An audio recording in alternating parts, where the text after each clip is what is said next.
नमस्कार दोस्तों, मैं हूं श्यामवीर सिंह और आप देख रहे हैं हमारा चैनल जैसलमेर की गलियां। दोस्तों, इस समय भारतीय राजनीति में कुछ ऐसे खुलासे हो रहे हैं जिनको सुनकर ही दिल दहल जाता है। और दिल दहलने का कारण ये है कि अब तक भारतीय राजनीति में जो कुछ नहीं हुआ था वो अब होने लगा है। अगर हम 1952 से लेकर और अब तक जितने चुनाव हुए हैं और जितने नेता जीतकर संसद में पहुंचे हैं और उन नेताओं के ऊपर भ्रष्टाचार के जो आरोप लगे हैं, उन आरोपों में ऐसा कोई वाकया नहीं हुआ था जो अब खुलकर सामने आ रहा है।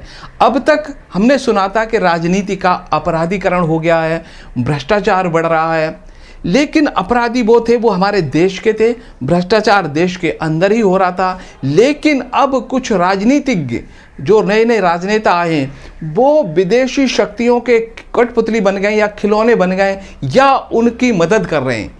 यानी अब जो विदेशी ताकतें हैं जो भारत की दुश्मन हैं उनसे पैसा लेने लगे हैं। जब कोई राजनीतिक पार्टी, राजनेता जैसे कि चाइना है, आईएसआई पाकिस्तान की या खालिस्तानी, इनसे पैसा ले लेगा और जब उनकी सरकार बनेगी तो उनकी मदद करेगा, ये 100% सत्य है और ये देश के लिए बहुत खतरनाक है। तो ऐसा खुलासा पहली बार हुआ है। और अब तक जितनी राजनीतिक पार्टियां थीं, भ्रष्टाचार के कितने ही लोग पकड़े गए, कितने ही आरोप लगे हों, लेकिन हमारा एक भी राजनेता देशद्रोही नहीं था। देश के लिए सब इकट्ठे हो जाते थे, सब एक हो जाते थे, किसी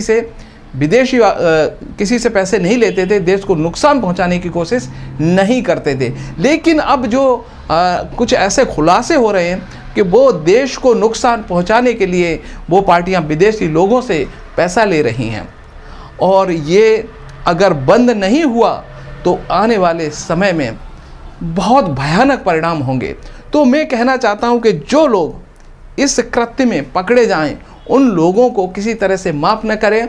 और जो लोग, भारतीय लोगों को समझना होगा कि देखिए, देश में भ्रष्टाचार करना अलग बात है, लेकिन देशद्रोह यानी विदेशी शक्तियां जो भारत को टुकड़े करना चाहती हैं, भारत को बर्बाद करना चाहती हैं, उनसे पैसा लेना बहुत ही खतरनाक है।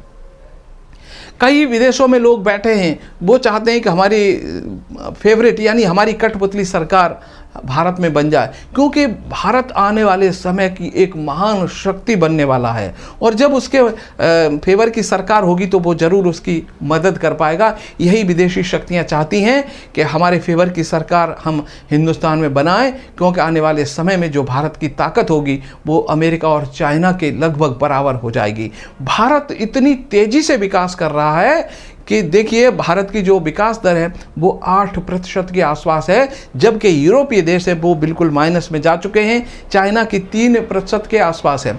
जो अभी मैं बात बताऊं आपको कि भारत के जो रिजर्व हैं वो 640 अरब डॉलर तक पहुंच चुके हैं। और देखो, हमारे पड़ोस में जो पाकिस्तान है उसके पास मात्र 7 अरब डॉलर का रिजर्व बचा हुआ है, उसमें भी वो उधारी का पैसा है। तो जिस गति से भारत के रिजर्व बढ़ रहे हैं, भारत की शक्ति बढ़ रही है, चाहे तो देखिए हम मैन्युफैक्चरिंग जो उसके क्षेत्र में भी हम विदेशों को बड़े बड़े हथियारों का हम निर्यात करने लगे हैं। अभी एक रिपोर्ट आई है, उसके अनुसार भारत ने जो हम बात करें 21,000 करोड़ रुपए का जो रक्षा निर्यात किया है, जो कि एक बहुत बड़ी राशि है। और यह 2014 के बाद में ये 333 गुना वृद्धि हुई है, जो कि बहुत बड़ा है। अब क्योंकि प्राइवेट सेक्टर भी आ चुका है, वो भी मेहनत कर रहा है रक्षा क्षेत्र में, उनके उत्पाद भी जल्दी आ रहे हैं। देखिए, अब प्राइवेट सेक्टर के आने से फ़ायदा भारत को ये हुआ है कि जो सरकारी मशीनरी थी, जो चीज़ हम बनाते थे रक्षा के लिए, वो बहुत धीरे बनती थी, बहुत समय लग जाता था। जैसे तेजस को बनाने में 30 साल लग गए, और जो हमारा कावेरी इंजन बन रहा है जो, उसको बनाने में बहुत साल लग गए, और क्रायोजेनिक इंजन को बहुत साल बनाने में लग गए। और कावेरी तो अभी डेवलप स्थिति में, वो तो पूरा हो ही नहीं पाया। तेजस जैसे तैसे वो आ गया है, भारत की जो वायुसेना उसको यूज कर रही है। लेकिन अब प्राइवेट सेक्टर है, जो प्रोजेक्ट दिए जाते हैं और वो 2 से 5 साल, 10 साल मैक्सिमम में वो पूरे कर देते हैं। और यही कारण है कि भारत के जो हथियार वो तुरंत मिल जाते हैं, नए मिल जाते हैं, तो विदेशों में भी इनकी मांग बढ़ती जा रही है। तो सच में दोस्तों, जो ये हम विदेशी शक्तियों के हाथों कठपुतली ना बने, और जो ऐसे नेता हैं जो विदेशों से पैसा ले रहे हैं, हमको ध्यान रखना है, क्योंकि चुनाव है, हमें ऐसी शक्तियों को हराना होगा जो देश को नुकसान पहुँचाना चाहते हैं। अब नाम किसका लूँ, आप सब समझदार हैं, आपको तो पता ही है, अभी हाल ही में कई खुलासे हो रहे हैं, और जो नेता जेल में हैं, कोई ना कोई कारण है और तभी ये जेल में है, नहीं तो आम जो व्यक्ति ईमानदार है उनको जेल में डालने का ऐसा कोई प्रावधान नहीं है। तो चुनाव के समय आप वोट देने जरूर जाना, ध्यान रखना, ऐसे जो देशभक्त लोगों को चुनना जो देश का विकास करना चाहते हैं। चलिए, कल फिर हाजिर होंगे, तब तक अपने दोस्त श्यामवीर सिंह को दीजिए अनुमति। नमस्कार।